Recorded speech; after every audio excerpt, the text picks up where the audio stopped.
रहे हैं voice of Kotputli. मैं आपके साथ कुमार अंकेश। देश में लोकसभा आम चुनाव 2024 को लेकर शोर शराबा आज चुनाव प्रचार खत्म होने के साथ ही खत्म हो जाएगा, लेकिन आम लोगों के बीच चाय की धड़ी पर और चौपालों पर यह चर्चा प्रथम चरण को 19 अप्रैल को मतदान के बाद रिजल्ट जारी होने तक बरकरार रहेगी। आइए आज हम राजस्थान की ऐसी ही एक सीट जयपुर ग्रामीण सीट की बात करते हैं कि आखिरकार जयपुर ग्रामीण की बाजी कौन मारेगा, कौन किस पे भारी है। क्या यहाँ कांग्रेस अपना खाता खोल पाएगी या फिर भाजपा जीत की हैट्रिक मारेगी। अगर हम जयपुर ग्रामीण सीट के इतिहास की बात करें तो 2008 में परिसीमन के बाद जयपुर ग्रामीण सीट दौसा और जयपुर और अलवर के कुछ क्षेत्रों को अलग कर अस्तित्व में आई। यहां से 2009 के चुनाव में कांग्रेस के लालचंद कटारिया और 2014 और 2019 के चुनाव में लगातार 2 बार भाजपा के राज्यवर्धन सिंह राठौड़ यहाँ के सांसद रहे। अब इस सीट से कांग्रेस ने पायलट खेमे के और राजस्थान यूनिवर्सिटी के पूर्व अध्यक्ष रहे NSUI और छात्र राजनीति और युवाओं के बीच काफी लोकप्रिय युवा चेहरे अनिल चोपड़ा को अपना प्रत्याशी बनाया है, तो वहीं भाजपा ने अनुभवी राजस्थान विधानसभा के पूर्व उपाध्यक्ष रहे और 3 बार विधायक रहे राव राजेंद्र सिंह को अपना प्रत्याशी यहां पे बनाया है। आखिरकार क्या जयपुर ग्रामीण के राजनीतिक हालात हैं और क्या जयपुर ग्रामीण लोकसभा क्षेत्र के जातीय समीकरण है।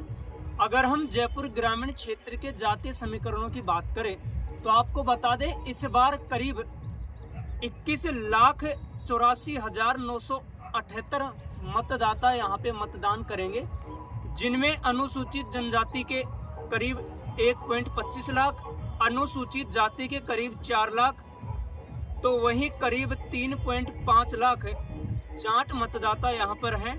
उसके अलावा 2.5 लाख गुजर, 2.5 लाख राजपूत मतदाता, करीब 2.5 लाख ब्राह्मण, करीब 2,25,000 के आसपास यादव और करीब 1 लाख मतदाता यहाँ पे मुस्लिम मतदाता है। अगर हम जातीय समीकरणों की बात करें तो इस हिसाब से यहाँ कांग्रेस मजबूत स्थिति में दिखाई दे रही है। हालांकि यह चुनाव राष्ट्रीय चुनाव है और राष्ट्रीय मुद्दों पे लड़ा जाता है और मोदी का चेहरा और मोदी मैजिक भी तीसरी बार भी कितना बरकरार है यह भी यहाँ देखने को नजर आएगा। उसके अलावा राव राजेंद्र सिंह का राजनीतिक अनुभव और कौशल भी इस चुनाव में उन्हें कितना फायदा दिला पाएगा, कितना नहीं, यह भी देखना दिलचस्प है। अगर हम बात करें अभी हुए विधानसभा चुनावों की तो जयपुर ग्रामीण लोकसभा क्षेत्र में कुल 8 विधानसभा सीटें आती हैं, जिनमें 5 पर भाजपा और 3 पर कांग्रेस ने इस बार विजय पताका लहराया है। अगर हम बात करें कोटपुतली की तो कोटपुतली से भाजपा के हंसराज पटेल, विराटनगर से भाजपा के कुलदीप धनखड़, झोटवाड़ा से भाजपा के राज्यवर्धन सिंह राठौड़, जमुआ रामगढ़ से भाजपा के महेंद्र पाल मीणा, तो वहीं बानसूर से भी भाजपा के देवी सिंह शेखावत ने जीत दर्ज कर यह सीट भाजपा की झोली में डाली है। तो वहीं अगर हम बात करें आमेर की तो वहां से कांग्रेस के प्रशांत शर्मा ने भाजपा के पूर्व प्रदेशाध्यक्ष सतीश पूनिया को हराकर यह सीट कांग्रेस की झोली में डाली थी। वहीं सापुरा जो खुद भाजपा प्रत्याशी राव राजेंद्र सिंह का क्षेत्र है, वहां से कांग्रेस के मनीष यादव ने बाजी मारी और वहीं फुलेरा से कांग्रेस के विद्याधर चौधरी इन चुनाव में चुने गए।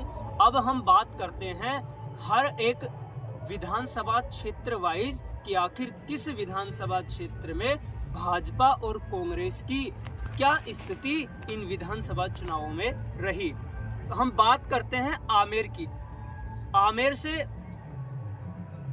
कांग्रेस के प्रशांत शर्मा ने भाजपा के बड़े नेता और पूर्व प्रदेशाध्यक्ष और पूर्व उपनेता प्रतिपक्ष सतीश पूनिया को हराकर यह सीट कांग्रेस के खाते में डाली। दूसरी सीट आती है कोटपुतली।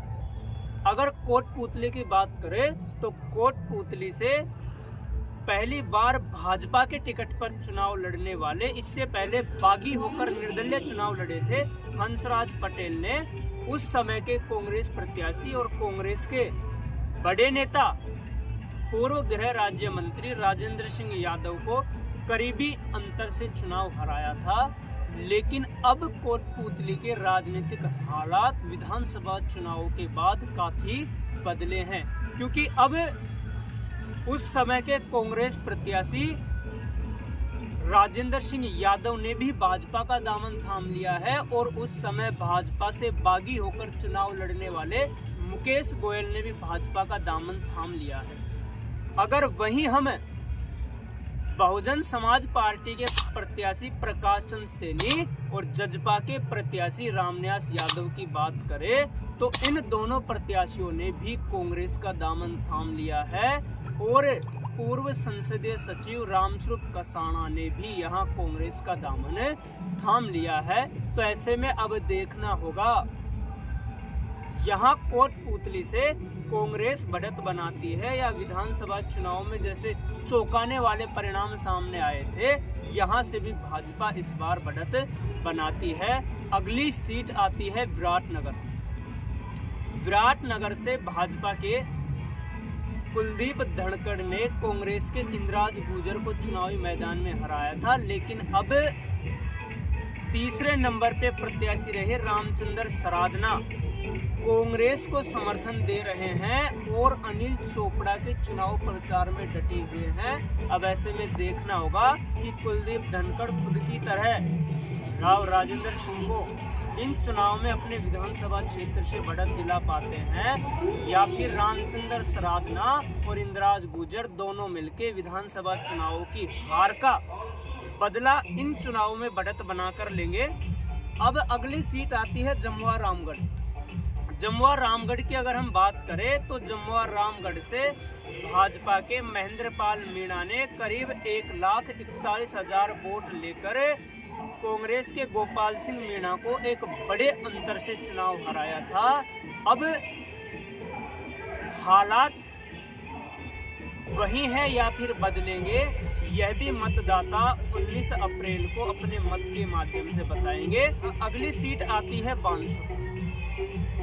बानसूर से बीजेपी के टिकट पर पहली बार चुनाव लड़े, इससे पहले बागी होकर चुनाव लड़े देवी सिंह शेखावत ने कांग्रेस की बड़ी नेता और उस समय उद्योग मंत्री रही शकुंतला रावत को चुनाव में हराया था।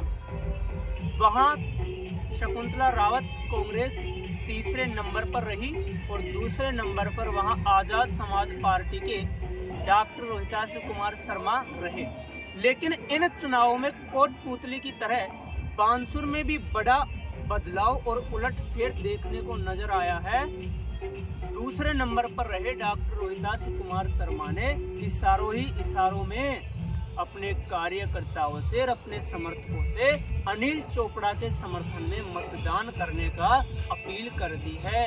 तो वहीं बानसूर से बसपा के चुनाव निशान पर चुनाव लड़े मुकेश यादव ने भी इस बार कांग्रेस ज्वाइन कर ली है। तो क्या देवी सिंह शेखावत विधानसभा चुनाव की तरह बानसूर से भाजपा को बड़ी जीत दिला पाएंगे या फिर डॉक्टर रोहितास कुमार शर्मा के समर्थन से शकुंतला रावत और मुकेश यादव यहां से कांग्रेस को विजय दिला पाएंगे, जो कांग्रेस विधानसभा चुनाव में तीसरे नंबर पर रही।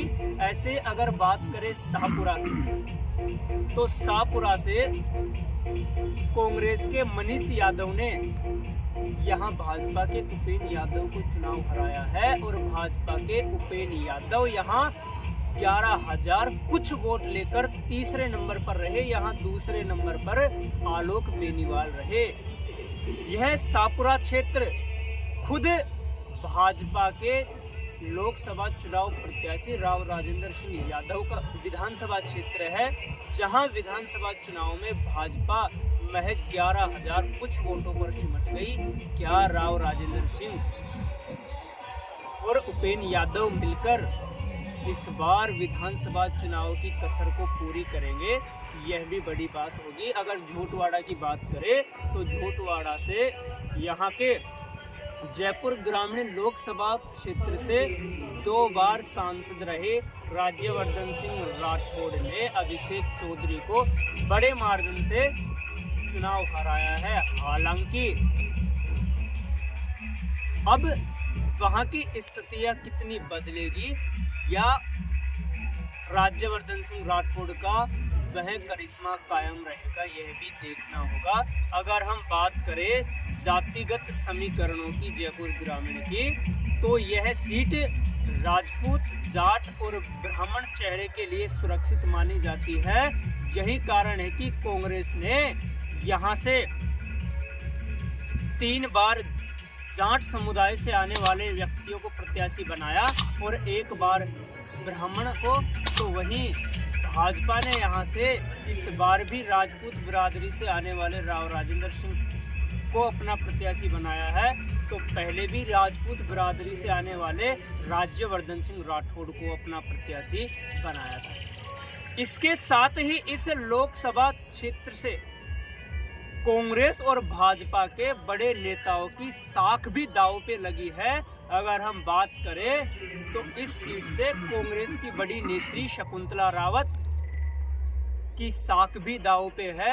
अगर भाजपा की बात करें तो भाजपा के पूर्व प्रदेशाध्यक्ष सतीश पूनिया, पूर्व सांसद और अब उद्योग मंत्री राज्यवर्धन सिंह राठौड़, खुद राव राजेंद्र सिंह, इसके अलावा अभी कांग्रेस से भाजपा में आए राजेंद्र सिंह यादव सहित अन्य बड़े नेताओं की यहां पर साख दांव पे है।